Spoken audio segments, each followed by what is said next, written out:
Okay, so we are going to solve today's daily integral questions. Uh, we're gonna do the limit and as many of the integrals as I can do.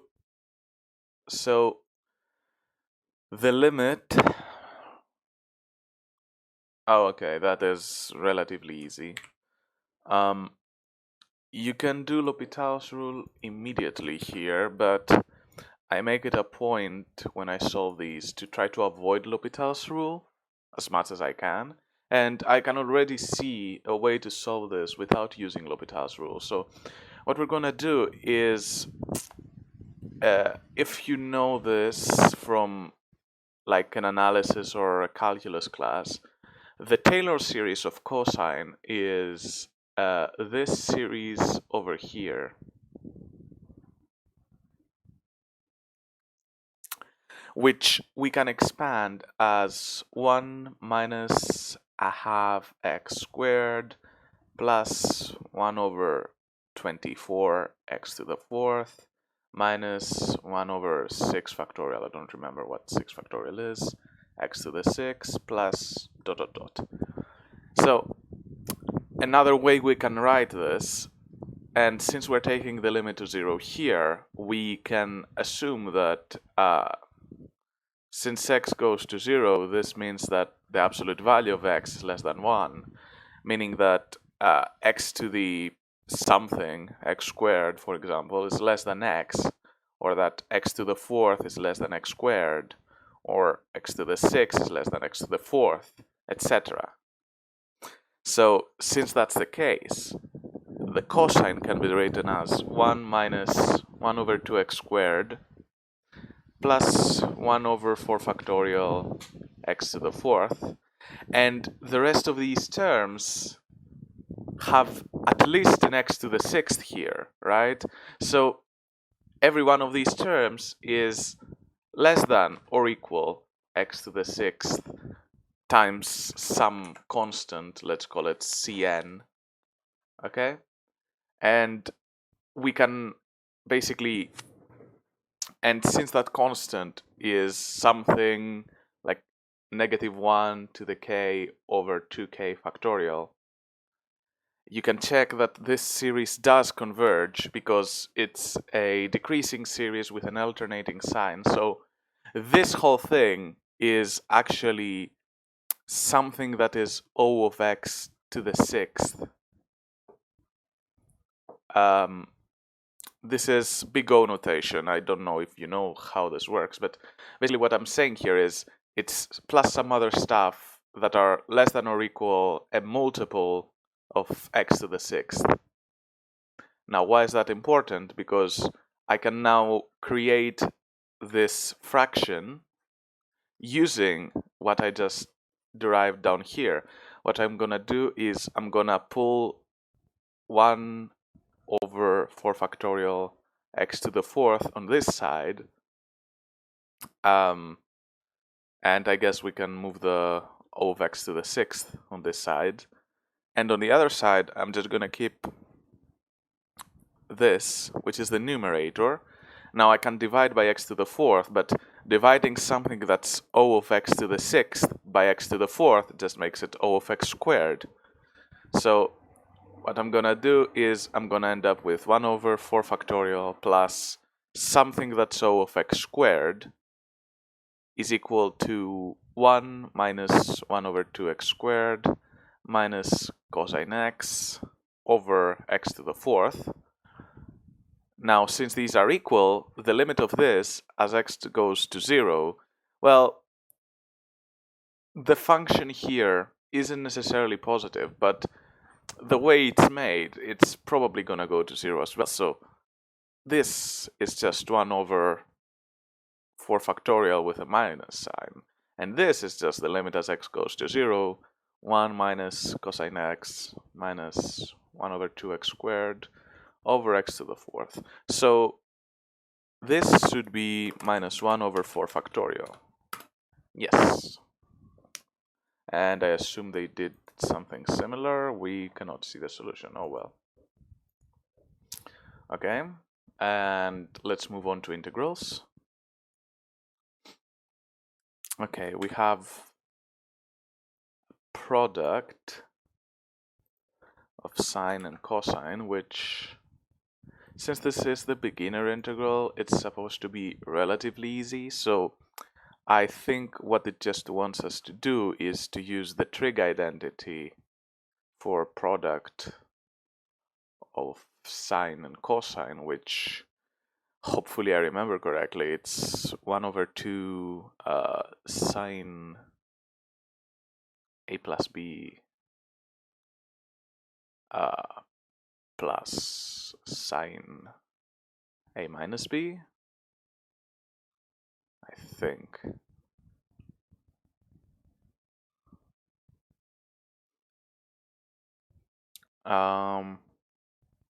No, I think it's b minus a. Yeah, I think it's b minus a here. So we can write this as 1 over 2 times sine of 2 plus 3 is 5x plus sine of 3 minus 2 is x. We can split this into two integrals.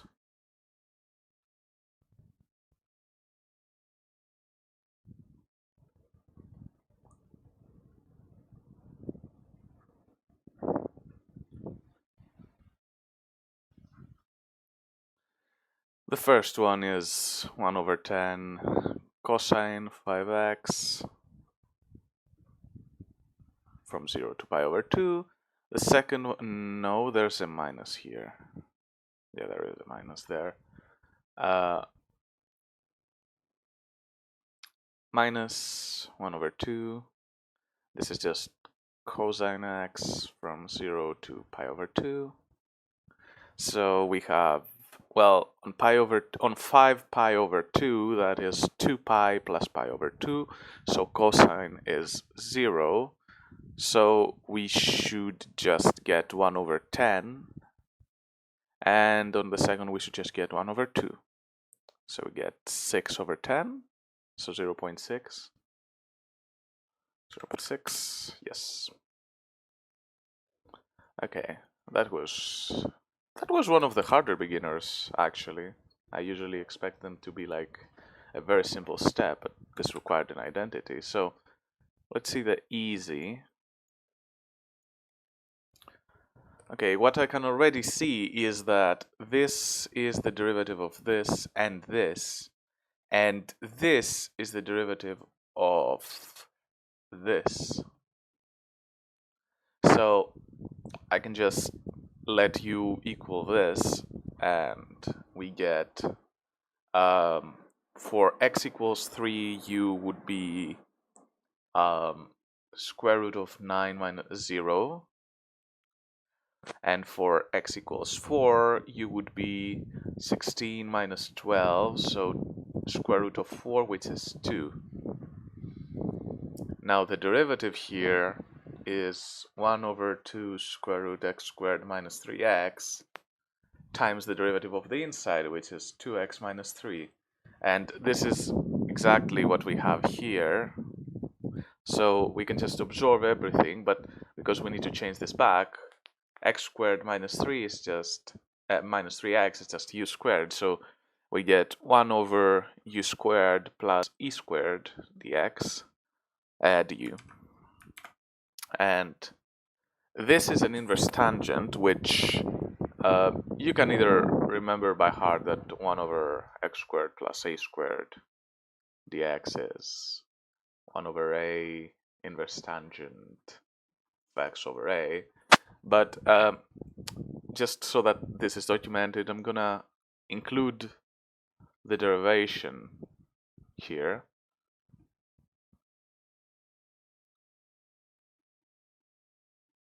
You set t equal to u over e. So what we did here is we factored the e squared out of the denominator, and now I have something of the form 1 over something squared plus 1. I set t equal the thing that I have squared, then dt is 1 over e du. I already have a 1 over e, so I get 1 over e times the integral of 0 over e is 0, 2 over e of 1 over t squared plus 1 dt. And that's just 1 over e inverse tangent of t from 0 to 2 over e. Inverse tangent of 0 is 0, so this is just 1 over e inverse tangent of 2 over e.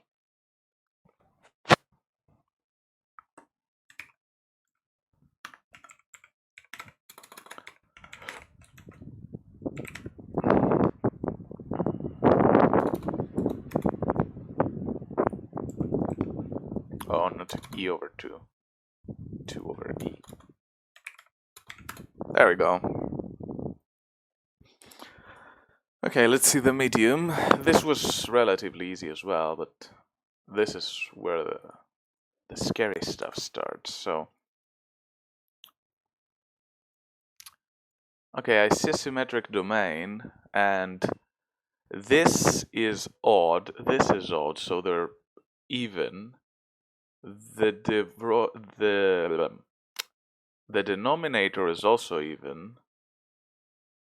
So if I set this equal to I,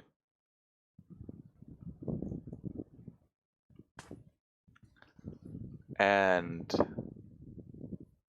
this is pi to the x. Oh, I just realized that that's pi to the x. That's I don't know how that's gonna work, but usually with mediums you have to try out a bunch of stuff and see what happens.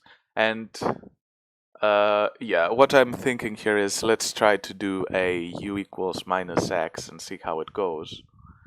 So du is minus dx, so the integration bounds remain the same, but now I have minus u times sine of minus u times the inverse tangent of pi to the minus u. Okay, I think I see how this is gonna go.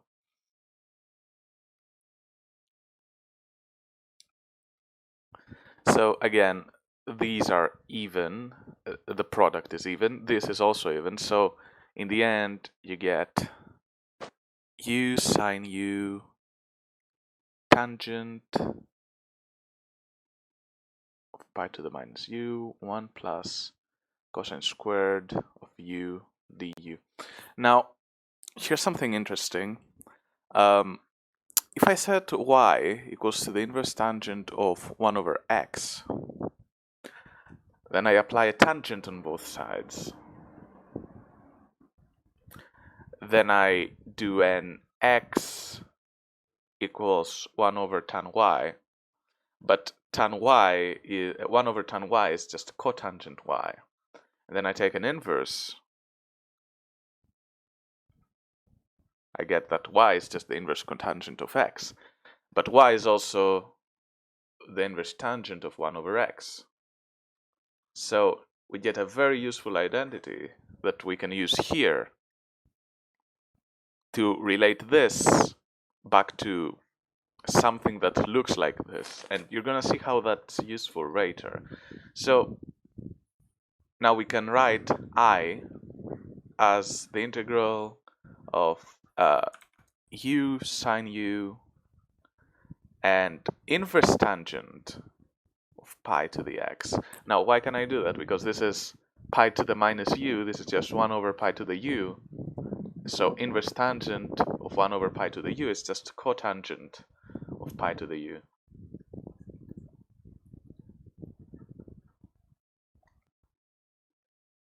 Okay. And what we're going to do now is we're also going to say that, well, I is also the original integral, which is x sine x tangent of inverse tangent of pi to the x over 1 plus cosine squared x dx.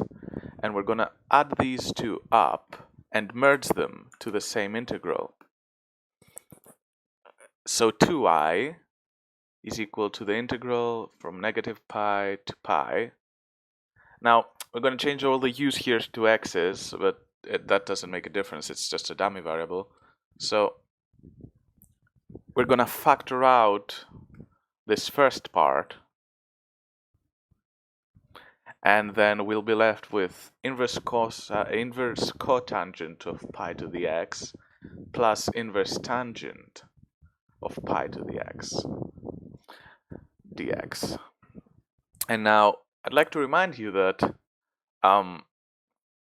if y is tangent x, y is also equal to cotangent of pi over 2 minus x, change of phase.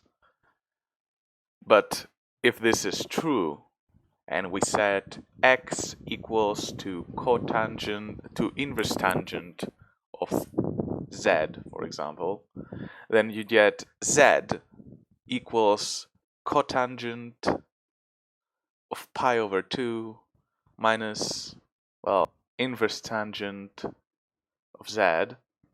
If I apply an inverse cotangent on both sides, let me fix this. If I apply an inverse cotangent on both sides, I get inverse cotangent of z equals pi over 2 times minus inverse tangent of z. And so cotangent inverse of z plus tangent inverse of z is always equal to pi over 2. So this is just pi over 2. So 2I is equal to pi over 2 times the integral from is it 0? No, negative pi to pi of x sine x over 1 plus cosine squared x dx.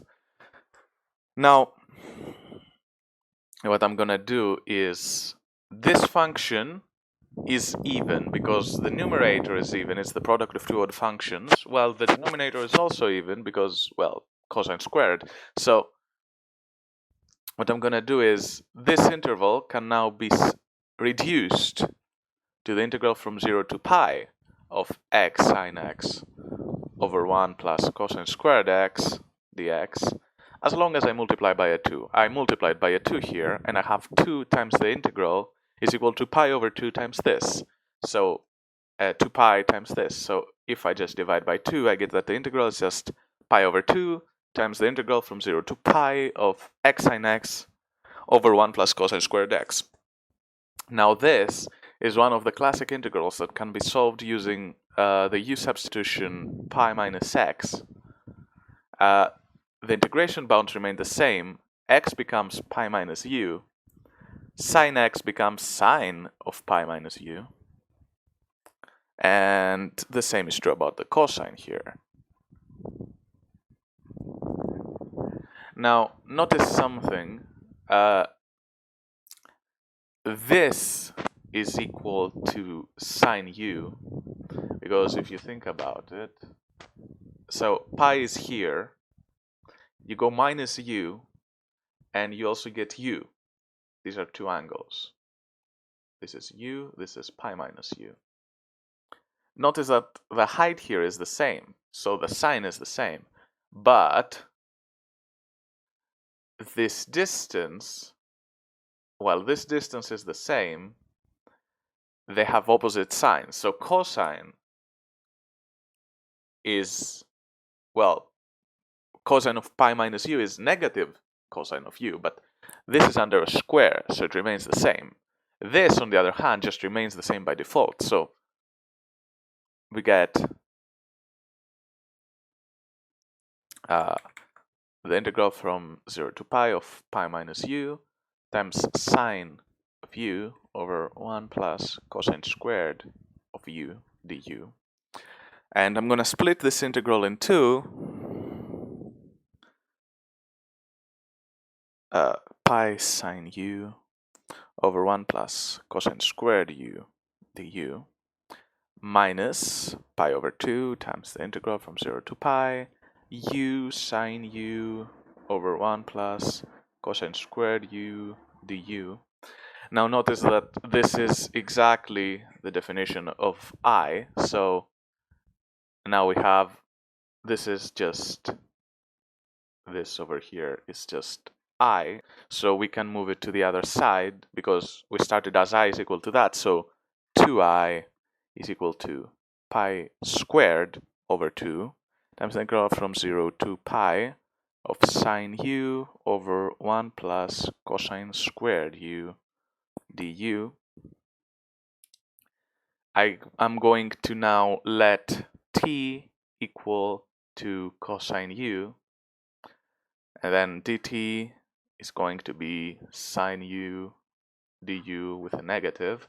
Now why am I doing that? Because sine u is the derivative of cosine. I can easily solve this in one step. So okay, then dt is minus sine u du. I have this. Now for u equals 0, t is equal to 1. For u equals pi, t is equal to -1.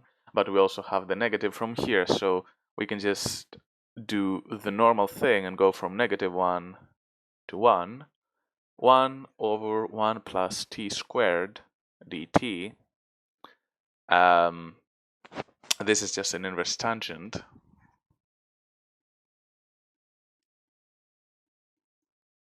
From -1 to 1. Is that correct? It's probably correct. Now, this is just pi squared over 2 times inverse tangent of 1 minus the inverse tangent of -1. This is pi squared over 2 times, well, this is... So, since tangent is odd, inverse tangent is also odd. So I can just move this outside. So this is just 2 times the inverse tangent of -1 of 1. Now the inverse tangent of 1 is pi over 4. I can delete the 2, and this is just pi over 4. So we get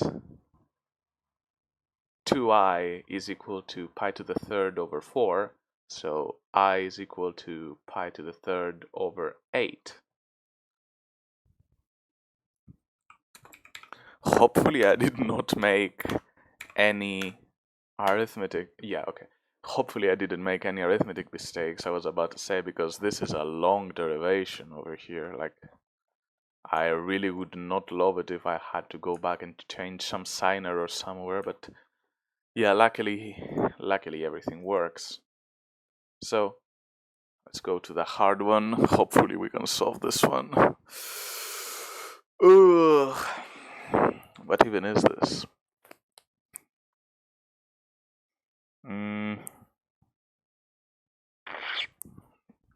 Let's see.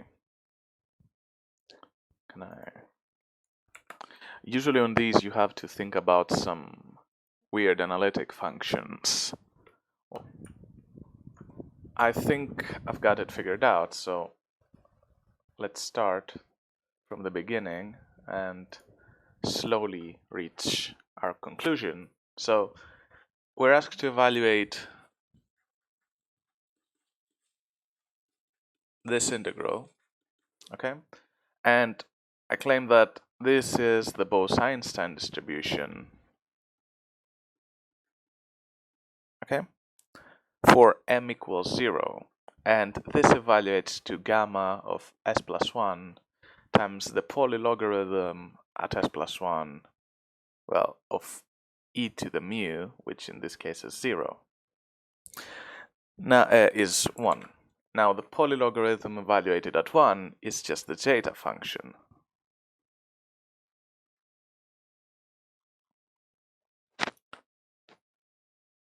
So we now have a way to go from this to this integral by differentiating with respect to x to s twice. By doing that, we end up with integral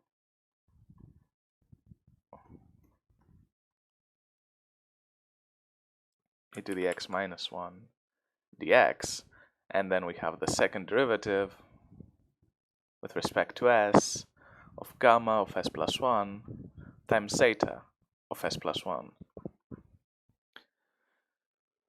now this is gamma double prime s plus 1 times zeta of s plus 1 plus 2 gamma prime s plus 1 zeta s plus 1 zeta prime s plus 1 plus gamma s plus 1 zeta double prime s plus 1. For s equals 1, we get our target integral is equal to, let's call it I here. We get that our target integral is equal to gamma double prime of 2 times zeta of 2 plus 2 gamma prime of 2 zeta prime of 2 plus gamma of 2 zeta double prime of 2. So the derivative of the gamma function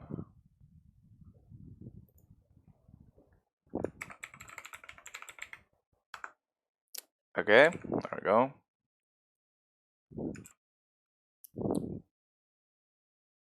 are given by the polygamma functions. Gamma prime of 2.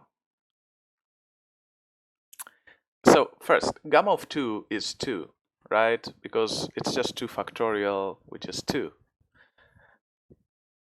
Gamma prime of 2 is 2 times C0 of 2. Gamma double prime of 2 is, well, gamma of z, C0 of z, all of that differentiated. So we get gamma prime of z, C0 of z, and then evaluated at 2. So I can just directly write it. Gamma prime of z, C0 of z, plus gamma of z, gamma of 2, C0 prime of 2. But C0 prime of 2 is C1 of 2.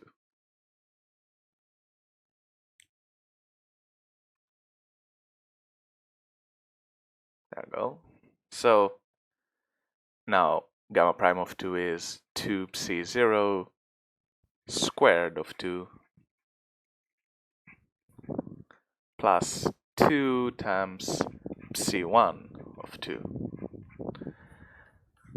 And zeta of 2 is pi squared over 6. Zeta prime of 2 is the series from k equals 2 to infinity of ln k over k squared. And zeta double prime of 2 is the series from 3 to infinity ln squared k over k squared, which these evaluate to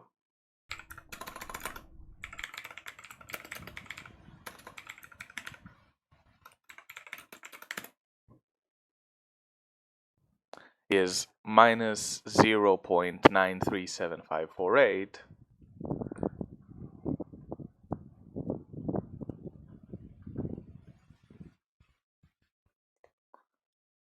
approximately, and zeta double prime of 2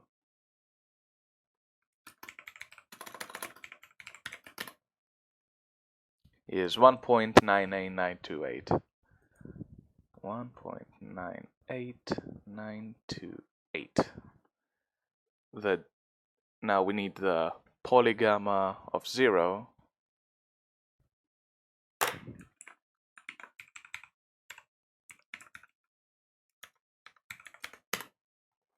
And that's just 1 minus the Euler constant, 1 minus gamma.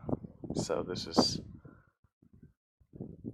psi 0 of 2 is 1 minus gamma. Psi 1 of 2 is pi squared over 6 minus 1.